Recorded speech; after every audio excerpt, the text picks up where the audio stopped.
Doctor Iqbal মরহুম রহমতুল্লাহ আলাইহি সাঁতার সোজা করার সময় কি তথ্য দিয়েছেন শুনেন, কত সুন্দর কথা বলেছেন।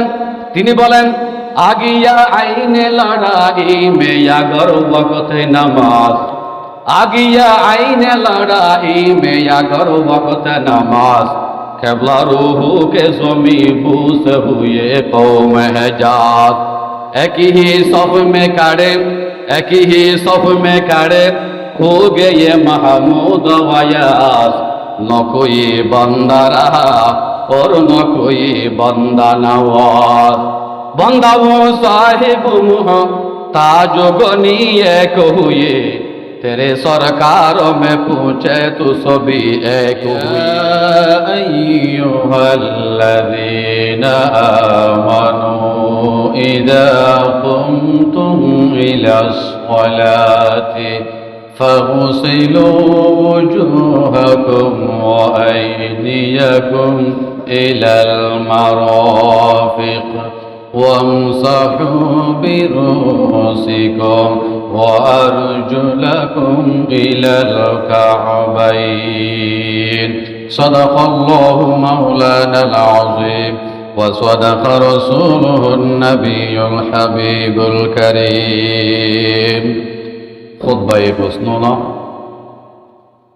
এবং দরুদ শরীফের পর প্রথমে আমরা শুকরিয়া আদায় করে নিব যে মুনিব আমাদেরকে অত্যন্ত দয়া করে, আদর করে, মুহাব্বত করে আজকের এই পবিত্র সালাতুল জুমা আদায় করার লক্ষ্যে মসজিদে আসার, বসার, বিশেষ করে কোরআন সুন্নাহর আলোচনায় শরীক হওয়ার সুযোগ করে দিয়েছেন সে আল্লাহ রব্বুল ইজ্জত ওয়াল জালালের আলিশান সুমহান দরবারে আমরা সকলে পড়ছি আলহামদুলিল্লাহ। নামাজের মধ্যে কমন প্রায় 15-20টি ভুল, আজকে আমি শুধু বলবো 4টি। সম্মানিত হাজিরিন, নামাজের মধ্যে আমরা যে জিনিসটা বেশি ভুল করে থাকি আজকে সংক্ষিপ্ত আকারে মানচিত্রটা তুলে ধরবো, তারপরে বিশ্লেষণ হবে। নম্বর 1, ইকামাতুস সফি। নামাজের মধ্যে যেটা আমরা বেশি ভুল করি সেটা হচ্ছে কাতার সোজা না করা। কাতার সোজা না করা এটা মারাত্মক একটা ভুল। কাতার সোজা করতে হবে, এই বিষয় নিয়ে 5-12টা হাদিস। 2 নম্বর, নামাজের মধ্যে আমরা যে জিনিসটা বেশি ভুল করে থাকি, ভুল নম্বর 2, সেটা হলো সাদ্দুল খালাল, কাতারের মাঝখানে ফাঁক রাখা। অবশ্যই করোনাকালে ডাক্তাররা, বিশেষজ্ঞরা আমাদেরকে পরামর্শ দিয়েছে একটু ফাঁকা রাখার জন্য, এটা আলাদা মশলা। কিন্তু মূল মশলা হচ্ছে কাতারের মধ্যে ফাঁক রাখা, ফাঁকা রেখে নামাজ আদায় করে, এটা মাকরুহে তাহরিমা। কিন্তু রোগ যখন ছড়িয়ে পড়বে, যখন মহামারীতে মানুষ ছড়িয়ে পড়বে, সেই অবস্থায় যখন রাষ্ট্রীয়ভাবে আলেম ওলামারা ফতোয়া দিবে একটা ফাঁক রাখার জন্য, তখন আর মাকরুহ তাহরিমা থাকবে না, এটা এমনি নামাজ আদায় হয়ে যাবে। তাহলে কাতার সোজা করা এটা 1 নম্বর। 2 নম্বর কথা হচ্ছে কাতারের মধ্যে ফাঁকা রাখা 2 নম্বর ভুল। আত-তা'জিলু ফিত তাহারা, নামাজের মধ্যে ওযু করার সময় আমরা খুব তাড়াহুড়া করি। কি করি? তাড়াহুড়া করে। এটা কিন্তু নিয়ম না। তাড়াহুড়া করলে আপনার সমস্ত যে ওযুর যে 4টি ফরজ হয়ে গেছে, এই 4টি ফরজের মধ্যে যদি চুল পরিমাণ কোনো অংশে পানি না যায়, ওযু হবে না। ওযু না হলে নামাজ হবে না। কথা বলেন ঠিক কিনা?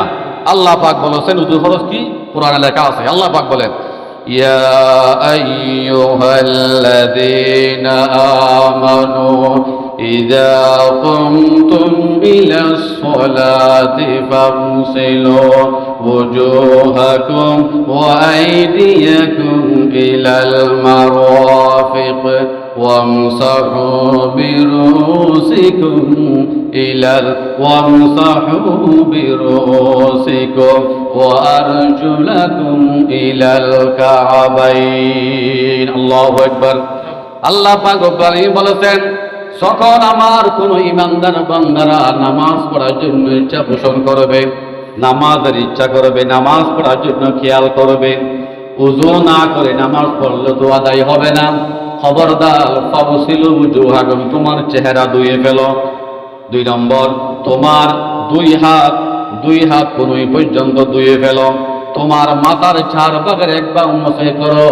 এবং দুই পায়ের গিরা পর্যন্ত ভালো করে ধুয়ে ফেলো। এই 4টা ফরজ বিধান না করা পর্যন্ত তোমার পরিপূর্ণ ওযু শুদ্ধ হবে না। এই 4টি কাজ অবশ্যই করতে হবে। কুলি করা, নাকে পানি দেওয়া, এগুলো হচ্ছে মুস্তাহাব বা সুন্নত, কিন্তু এই 4টি বিধান অবশ্যই করতে হবে। এই বিধানটা কার? আল্লাহ পাক বলেছেন 4টি কাজ করতে হবে। মুফাসসিরে কেরামে আয়াত তাফসীরে লিখেছেন, যদি এই 4টি অংশের মধ্যে কোনো অংশেতে চুল পরিমাণ পানি না লাগে তাহলে আপনার ওযু হবে না। অনেক সময় দেখা যায় অনেকে আংটি ব্যবহার করে, কি ব্যবহার করে? আংটি ব্যবহার করে। যদি আপনি ওযু করার সময় আংটিটা একটু টেট হয়ে যায়, পানি নিচে না পৌঁছে, আল্লাহর কসম ওযু হবে না। এজন্য আংটি নাড়াচাড়া করে পানি পৌঁছাতে হবে। অনেক সময় আমাদের শরীরে ময়দা থাকে, ময়দার নিচে পানি যায় না, এজন্য ওযু হবে না।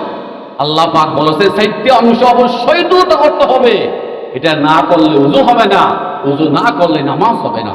এটা আমাদের মারাত্মক ভুল। আল্লাহ কবুল করুক, আমিন বলে।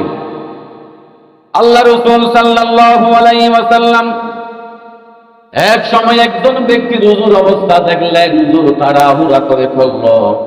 শীতকালীন মৌসুমে, শীতের মৌসুমে ওনার পায়ের গোড়ালি ভালো করে পানি পৌঁছে নাই, টিকটিক করে জ্বলতেছে। ওই ব্যক্তি ওযু করে নামাজ দাঁড়িয়ে গেল। আল্লাহর হাবিব সাল্লাল্লাহু আলাইহি ওয়াসাল্লাম ওই ব্যক্তিকে ডাক দিয়ে বলেন, ও মানুষ, তুমি ভালো করে ওযু করো। আসবিকুল উযুয়া, তুমি সুন্দর করে পরিপূর্ণ করে তুমি ওযু করো। আমি দেখলাম তোমার ওযু দৃশ্য দেখলাম, তোমার পায়ের পিছনে সামান্য গিরা পানি পৌঁছে নাই, ঝিকমিক করে জ্বলতেছে, পানি পৌঁছে নাই। ওয়াইলুল লিল আকাব, ওই অংশের জন্য জাহান্নাম ওয়াজিব হয়ে যাবে। জোরে কর নাউযুবিল্লাহ।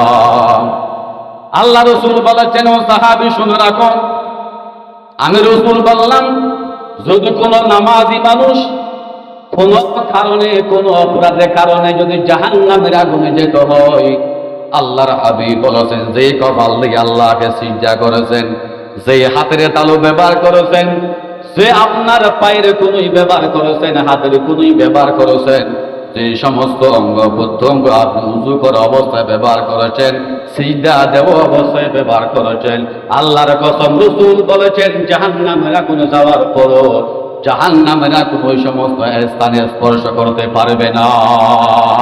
ও আমার সাহাবী শুনে রাখো, তুমি ভালো করে ওযু করো নাই, তোমার পিছনে ভালো করে পানি পৌঁছে নাই, তোমার সেই অংশ জাহান্নামে চলে যাবে।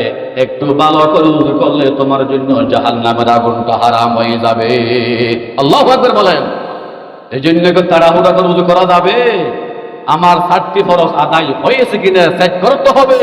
সামান্য চুল পরিমাণ যদি বেষ্টন হয়ে যায়, এটা ওযু হবে না। আল্লাহ আমাদেরকে বুঝার তৌফিক দান করে, আমিন। আল্লাহ রাসূল ইরশাদ করেছেন, ক্বালা রাসূলুল্লাহ সাল্লাল্লাহু আলাইহি ওয়াসাল্লাম, খাল্লিলিল আসাবিআ কাইলা তুখাল্লিলান নার। আমার রাসূল বলেছেন, তোমরা ওযু করার সময় হাতের আঙ্গুলগুলো ভালো করে খিলাল করো। কারণটা কি জানো না? ওযু করার সময় যদি ভালো করে আঙ্গুল খিলাল করতে পারো, ওই আঙ্গুলের ফাঁকে ফাঁকে জাহান্নামের আগুন ঢুকতে পারবে না। আল্লাহু আকবার বলেন। রাসূল আরো বলেছেন, তোমরা একটু পরিপূর্ণভাবে ওযু করো, সুন্দর করে ওযু করো। আল্লাহ রাসূল বলেছেন, মানুষ যখন হাত দিয়ে পাপ করলো, মানুষকে অন্যায় করলো, হাত দিয়ে জুলুম করলো, হাত দিয়ে অনেক অপরাধ করলো, এরকম মানুষ আছে না নাই? আল্লাহ রাসূল বলেছেন, যখন কোন আল্লাহর বান্দা নামাজ পড়ার জন্য মসজিদে চলে আসে, যখন আল্লাহর বান্দা ওযু করতে যায়, ওযুর পানি যেখানে লাগবে সে স্থান থেকে গুনাহগুলো ঝরে যায়। জোরে কর সুবহানাল্লাহ। আল্লাহ রাসূল বলেছেন, সাহাবায়ে কেরাম বলেছেন, ইয়া রাসূলুল্লাহ, মানুষের শরীরে অঙ্গ প্রত্যঙ্গতে কিভাবে গুনাহগুলো ঝরে যায় জানতে চাই। আল্লাহ রাসূল বলেছেন, শীতকালে যদি কোনো মানুষ গাছের মধ্যে একটু জাঙ্কারা দেয়, গাছের পাতা দিয়ে পড়তে থাকে, আপনার অঙ্গ প্রত্যঙ্গ এমনকি নখের তলায় যে গুনাহগুলো রয়েছে, পানি লাগার সাথে সাথে গুনাহগুলো পাতার মতো ঝরে যায়। আল্লাহ পাক ওযুর কারণে বান্দাকে মাসুম বানাইয়া দেয়। সুবহানাল্লাহ। সেই ওযু করার কারণে আমার গুনাহগুলো পরিষ্কার হয়ে যাবে। সেই ওযু করার কারণে জাহান্নামের আগুন লাগতে পারবে না। সে ওযু ভালো করে করার প্রয়োজন আছে না নাই? অবশ্যই প্রয়োজন হয়ে গেছে। আল্লাহ পাক কবুল করুন, আমিন। এটা হলো আমাদের উযু সম্পর্কে আমাদের তাড়াহুড়ো, আমাদের মারাত্মক ভুল। 2 নম্বর আমাদের ভুল হচ্ছে ইকামাতুস সফ। এই বিষয় নিয়ে প্রায় 10-12টা হাদিস দেখি কয়েকটা বলতে পারি কিনা। নামাজের কাতার বন্দি, এই কাতার সোজা করা এই জিনিসটা কি? এটা একদম জুমহুর উলামা বলেছেন কাতার সোজা করা এটা হলো মুস্তাহাব। এটা কি ভাই? মুস্তাহাব। কিন্তু কিছু কিছু আলেম বলেছেন, আল্লামা ইবনে হাজার আসকালানী রাহমাতুল্লাহ আলাইহি সহ অসংখ্য উলামায়ে কেরাম বলেছেন নামাজের মধ্যে কাতার সোজা করা এটা হলো ওয়াজিব। মশলা মনে রাখা, এটা হলো কি? ওয়াজিব। একদল উলামায়ে কেরাম বলেছেন মুস্তাহাব, আর একদল উলামায়ে কেরাম বলেছেন ওয়াজিব। তাহলে ওয়াজিব বলেন বা মুস্তাহাব বলেন, যে কোনো একটা বলেন না কেন আপনারা, কিন্তু কাতার সোজা করার প্রয়োজন ইসলামের মধ্যে আছে না নাই? কাতার সোজা করতে হবে। আলহামদুলিল্লাহ আমাদের বাংলাদেশে বর্তমানে এখন এমন সেটিং হয়ে গেছে, কাতার সোজা করতে আর বেশি কষ্ট হয় না, এখানে সব সেটিং করা আছে। কাতার বন্দি কোথায় দাঁড়াবেন, কোথায় পা রাখবেন, সব আলহামদুলিল্লাহ এখানে দাগ দেওয়া আছে না নাই? কিন্তু সাহাবায়ে কেরামের আমলে মাঠে ময়দানে নামাজ পড়তো, ওইখানে কাতার বন্দি সোজা করা কোনো লাইন ছিল না। অনেক ওমর ফারুক রাদিয়াল্লাহু তাআলা আনহু ব্যথা রাখতেন, কাতার সোজা না করা পর্যন্ত তিনি তাকবীর বলতেন না। সুবহানাল্লাহ বলেন। এমন কঠিন, এখন তো বর্তমানে সোজা হয়ে গেছে। আপনার নিজে ঠিক করতে পারবেন কোথায় পা রাখতে হবে, এখানে লাইন দেওয়া আছে, ঠিক করা আছে, এই জন্য আমাদের জন্য সহজ হয়ে গেছে। সুবহানাল্লাহ বলেন। কিন্তু আগের জমানায় তো এরকম মসজিদ ছিল না, এরকম টাইস ছিল না, এরকম খাতা ছিল না, এরকম দাগ ছিল না। এই জন্য সাহাবায়ে কেরামের যুগে, নবীর যুগে বাহিরে নামাজ আদায় করে তো খাতার সোজা করা সম্পর্কে সাহাবায়ে কেরাম বেশি তাকিদ দিতেন। আল্লাহু আকবার বলেন। এই বিষয়ে অনেক হাদিস, একটা হাদিস হলো قال رسول الله صلى الله عليه وسلم أقيموا الصفوف في الصلاة فإن إقامة الصف من حسن الصلاة। আমার নবীজি বলেন আকিমুস সুফুফা, তোমরা কাতার সোজা করো, আঁকাবাঁকা হয়ে দাঁড়াবে না, খবরদার সোজা হয়ে দাঁড়াও। নামাজের মধ্যে কাতার বন্ধ হয়ে যাও, সোজা হয়ে দাঁড়াতে হবে। আল্লাহ রাসূল বলেছেন ফাইন্না ইকামাতাস সাফফি মিন হুসনিস সালাহ, কাতার সোজা করা মানে হচ্ছে নামাজের বিশাল একটা সৌন্দর্য। জোরে কোন সুবহানাল্লাহ। নামাজের সৌন্দর্য আছে না নাই? আছে। এই বিষয়ে আরেক হাদিস রয়েছে, قال رسول الله صلى الله عليه وسلم أقيموا الصفوف فإنما تصفون بصفوف الملائكة। আল্লাহ রাসূল ইরশাদ করেছেন তোমরা কাতার সোজা করো, কারণ কাতার সোজা করে সারিবদ্ধভাবে দাঁড়া, এটা হলো ফেরেশতাদের, মালায়েকা ফেরেশতাদের অন্যতম একটি বৈশিষ্ট্য। জোরে কোন সুবহানাল্লাহ। আরশ আজিমে প্রথম আসমানে, দ্বিতীয় আসমানে, সমস্ত আসমানে লক্ষ লক্ষ ফেরেশতা এলোমেলো অবস্থায় নাই, সবাই সারিবদ্ধভাবে দাঁড়িয়ে দাঁড়িয়ে কেউ বসা অবস্থায় লাইন ধরে সাজানো গোছানো এইভাবে আল্লাহর তাসবিহ পাঠ করে। এজন্য তোমরা নামাজ পড়ার সময় ফেরেশতাদের মতো তোমরা কাতার সোজা করে নামাজ আদায় করো। সুবহানাল্লাহ। ফেরেশতারা বলবে আয় আল্লাহ তাআলা, আরশ আজিমে চতুর্পাশে আমরা তাসবিহ তাহলিলের মাধ্যমে তোমার গুণগান গাই। আয় আল্লাহ তাআলা, আর জমিনে কিছু দেখা যায়, বিভিন্ন মাহফিলে দেখা যায় তোমার কিছু বান্দারা, আমরা ফেরেশতারা যেরকম সারিবদ্ধভাবে সোজা হয়ে লাইনে দাঁড়িয়ে আমরা তোমার গুণগান গাই, জমিনেও তোমার কিছু বান্দা গুণগান গায়। ও আল্লাহ তাআলা, আমরা তোমার বান্দার পক্ষে সাক্ষী দিলাম, এই মুহূর্তে তাদের গুনাহগুলো মাফ করে দাও। ফেরেশতারা যখন বলবে, আল্লাহ বলবেন এ তোমাদের দোয়ার বরকতে আমি আমার বান্দার গুনাহগুলো মাফ করে দিলাম। সুবহানাল্লাহ। কাতার সোজা করে এটা হলো ফেরেশতাদের একটা বৈশিষ্ট্য। যেরকম সুবহানাল্লাহ। আল্লাহর হাবিব ইরশাদ করেছেন ক্বালা রাসূলুল্লাহ সাল্লাল্লাহু আলাইহি ওয়াসাল্লাম লা তুসাওয়ান্না সুফুফাকুম আও লা ইখাফান্নাল্লাহু বাইনা ওয়াজুহিকুম। আমার রাসূল বলেছেন খবরদার নামাজ পড়া অবস্থায় কাতার সোজা করতে হবে।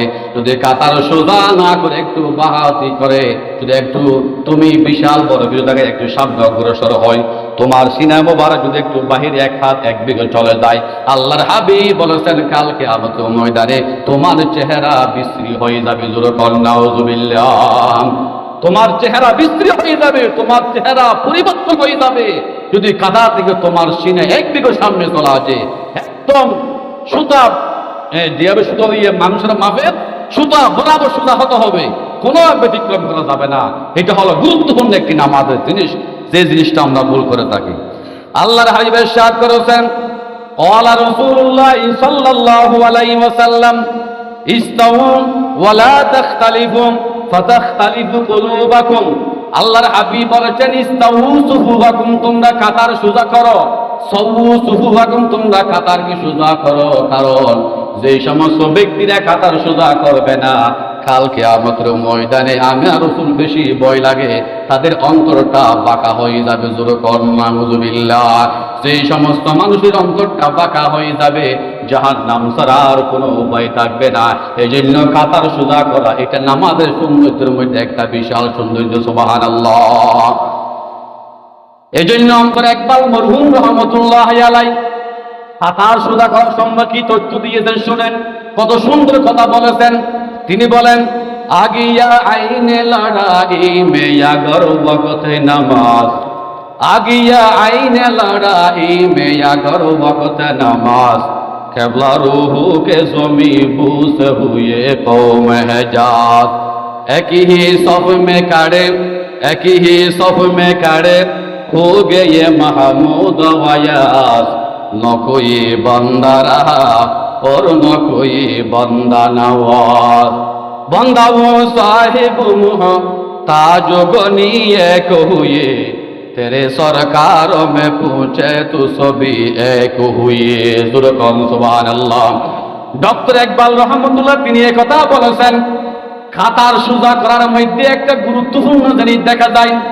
সমস্ত বামপন্থীরা যদি মুসলমানের দৃশ্য দেখে, নামাজের দৃশ্যগুলো দেখে, তারা ভয় পাবে। কত লক্ষ লক্ষ মানুষ একজন ইমাম সাহেবের নেতৃত্বে কি সুন্দর করে কাতার বন্দী হয়ে কোন ব্যতিক্রম নয় সোজা হয়ে নামাজ আদায় করে। আল্লাহর হাবিব বলেছেন, একজন মানুষের নেতৃত্বে দিবে তোমরা নামাজ আদায় করো, ঠিক তেমনি ভাবে বাহিরে গিয়ে একজন ইমামের নেতৃত্বে বাতিলের বিরুদ্ধে কাতার বন্দী হয়ে হুঙ্কার দিলে সমস্ত বাতিলরা বাংলার জমিন ত্যাগ করতে বাধ্য হয়ে যাবে, ঠিক কিনা? এই জন্য ডক্টর ইকবাল রহমতুল্লাহ বলেছেন, কাতার সোজা করার মধ্যে একটা গুরুত্বপূর্ণ কাজ হলো, আপনি বড় মানুষ, আপনার চেহারা সুন্দর, এর মধ্যে কোনো পার্থক্য নাই। আপনি যখন কাতার বন্দী হয়ে আল্লাহু আকবার দাঁড়িয়ে গেলেন, আপনার ডান পাশে হয়তো রিক্সাওয়ালাও থাকতে পারে, আপনি লক্ষ টাকার মালিক, আপনার ডান পাশে 1 টাকার মালিক নাই এমন মুসল্লি থাকতে পারে কিনে কথা বলেন? আপনার ডান পাশে গরিব থাকতে পারে, বাম পাশে গরিব থাকতে পারে, কোনো বৈষম্য নাই, কোনো পার্থক্য নাই, কোনো তফরিক পার্থক্য নাই। এই জন্য ডক্টর ইকবাল রহমতুল্লাহ বলেছেন, তিনি বলেন, যদি নামাজের মধ্যে তোমার ডানে বামে পিছনে সামনে খেয়ে আছে, তোমার কোনো পার্থক্য করার বিষয় নয়। নামাজ পড়া অবস্থায় একটা মহব্বত ভ্রাতৃত্ব দেখা যায়। ওই মহব্বতটা যদি নামাজের বাহিরে গিয়ে আমরা প্রমাণ করতে পারি, মুসলমানরা যেদিকে যায় সেদিকে জয় লাভ করতে পারবে, ঠিক কিনা? আমরা শুধু নামাজের মধ্যে দাঁড়িয়ে আমাদের কোনো পার্থক্য নাই, দলীয় গলির কোনো পার্থক্য নাই। নামাজ মসজিদ ত্যাগ করার সঙ্গে সঙ্গে আমাদের বৈষম্য চলে আসে, কথা বলেন ঠিক কিনা? নামাজ পড়া অবস্থায় কোনো পার্থক্য নাই, নামাজের বাইরে কোনো পার্থক্য নাই। এ হচ্ছে নামাজের শিক্ষা। সুবহানাল্লাহ। এই জন্য কাতার বন্দি করে নামাজ পড়া এটা হলো ওয়াজিব, এটা হলো মুস্তাহাব। আজকে তাফসীর আকারে কোরআন দিয়ে হাদিস দিয়ে আমি 2টি পয়েন্ট নিয়ে আলোচনা করেছি। বাদবাকি ইনশাআল্লাহ ধারাবাহিকভাবে আগামী জুমাতে চলতে থাকবে। আল্লাহ পাক আমাদের কবুল করুক, আমিন। পরিশেষে জুমার ময়দানে সমসাময়িক কিছু কথা না বললে আমাদের জিহ্বা কেটে ফেলা হবে। এই জন্য আমি একটা অনুরোধ করব, বাংলাদেশ সরকার সহ সমস্ত মানুষের বিবেকের কাছে একটা ধাক্কা দিয়ে চলে যাব। সে ধাক্কা হলো এই, ওই যে চন্দ্রনাথ পাহাড়ে দুইজন মাদ্রাসার ছাত্র আযান দিয়েছে, গ্রেফতার হয়েছে। আপনাকে শুনেছেন? এখন কি তারা মুক্তি পাইয়েছে? হ্যাঁ, মুক্তি পাই নাই। খুব খেয়াল করেন, শরীয়তের মাসালা হচ্ছে, যখন নামাজের সময় হয়ে যাবে, আপনার কানে যখন আযানের শব্দ না আসবে, তখন যেখানে নামাজের সময় হইবে সেখানে আযান দিতে হবে, সেখানে ইকামত দিতে হবে, সেখানে নামাজ পড়তে হবে। এটা ইসলামের বিধান। সুবহানাল্লাহ বলবেন না? এটা কার বিধান? ইসলামের বিধান। এখন ওই চন্দ্রনাথ পাহাড়ে ভ্রমণ করার জন্য 2 মাদ্রাসা ছাত্র গেল, নামাজের সময় হয়ে গেল। ইসলামের বিধান হচ্ছে আযান দিতে হবে, ইকামত দিতে হবে, নামাজ পড়তে হবে, কথা বলে ঠিক কিনা? ওই যে দুইজন ছাত্র আযান দিয়েছে, উনি কি ভুল করেছে? ভুল করে। একামত দিয়েছে, কোনো ভুল হয়েছে? ভুল হয় নাই। আযান দেওয়া ভুল নয়, একামত দেওয়া ভুল নয়, নামাজ পড়া ভুল নয়। যেখানে বসতে হবে সেখানে আযান একামতের মাধ্যমে নামাজ পড়তে হবে, আমার আল্লাহর বিধান। সুবহানাল্লাহ। সেই দুইজন ছাত্র আল্লাহু আকবার বলার কারণে, আযান দেওয়ার কারণে গ্রেফতার হয়ে গিয়েছে। পুরো কোন নাউযুবিল্লাহ। গ্রেফতার হওয়ার পরে এখানে কোনো মুক্তি হয় নাই। কেন মুক্তি হবে না? আমরা সমস্ত মুসল্লি পরিষদের পক্ষ থেকে আমরা দাবি জানাই, যে আযানের মাধ্যমে বাংলাদেশে সূর্য উদিত হয়, আল্লাহু আকবারের মাধ্যমে, কথা বলে ঠিক কিনা? বাংলাদেশের সূর্য অস্ত হয় আল্লাহু আকবার আযানের মাধ্যমে, ঠিক কিনা? আমার জন্ম যখন হয়েছে, আমার মুসলমান পরিচয় হয়েছে আল্লাহু আকবারের মাধ্যমে। আমরা যখন দুনিয়ার জমিন থেকে বিদায় হয়ে যাব, আমরা সেই নামাজ পড়ব আল্লাহু আকবারের মাধ্যমে। পুরা বাংলাদেশের জমিন আল্লাহু আকবার চলতে থাকবে। আল্লাহু আকবার বলার কারণে গ্রেফতার হবে, বিভিন্ন অজুহাত দেখাইয়া মুক্তি দিবে না। এটা মুসলমানের পরিচয়ে আঘাত দেওয়া হচ্ছে, কথা বলে ঠিক কিনা?